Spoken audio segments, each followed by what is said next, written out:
David DeGuzman alongside Joe Nugent for this special edition of the NBC4 Sports Digital Roundtable. Once again on the road at the Memorial and on the 18th green. On the 18th green, and the 2025 edition now in the books. Scotty Sheffler doing it again, becomes the first golfer since Tiger Woods back at the turn of the century to repeat at the Memorial. It wasn't easy, but at times Scotty make it look a little easy. He's so good at putting the ball in the fairway, and that's the thing about it, that a place like this where the rough is super thick, I mean, as thick as these players have ever seen it, there's a premium on accuracy off the tee, and Scotty pretty much put himself in good spots hole after hole after hole. And he didn't have to be spectacular today. It was a 70 and good enough to win by 4 strokes. Yeah, it was kind of boring golf for the first 6 holes, yeah. And he got that first birdie of the afternoon on 7. Ben Griffin, though, making things a little interesting. He had some bogeys early on, but then on that back 9, an eagle on 15, a birdie on 16, all of a sudden you're within 2 strokes of the world #1 golfer. I mean, I think Ben made a run for his money there. And it was a lot of fun to watch Ben, especially the way he came into this tournament so hot off the wind last week. Had to 65 on Thursday, even par on Friday in the rain.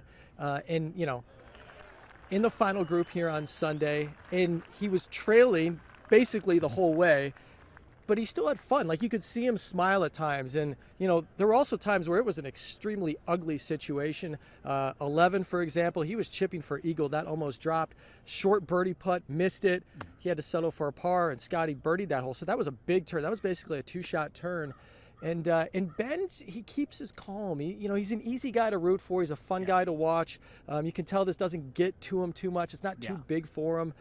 So he enjoyed his day, even though it didn't end exactly how he wanted it to. Definitely some learning lessons for him going forward. He's only 29. I mean, he's still got a bright future. Same age as Scotty, though. But, I mean, he's definitely some promise moving forward. Let's talk about some other standout performances. To me, Brandt Snedeker with a 7 under, 65 earlier in the day. And Ricky Fowler finishing in the top 10 for the first time this year, and what a great time to do it, because he not only qualifies for the Open Championship, that's some great momentum going into Monday, the longest day in golf, 36 holes that he'll do at Kinsale.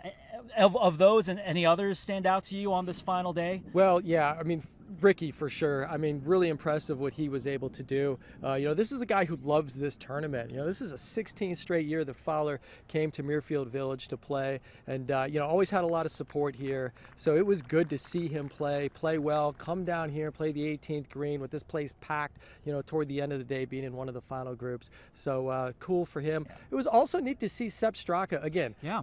Last year Sepp was in the hunt. Finished on 18 in one of the final few groups. Actually had a birdie, really nice shot a year ago, and finishes in 3rd place this year.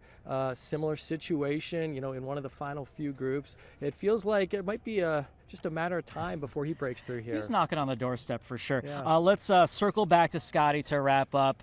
Again, just some great history he made. He also becomes, him and Tiger Woods, something else in common.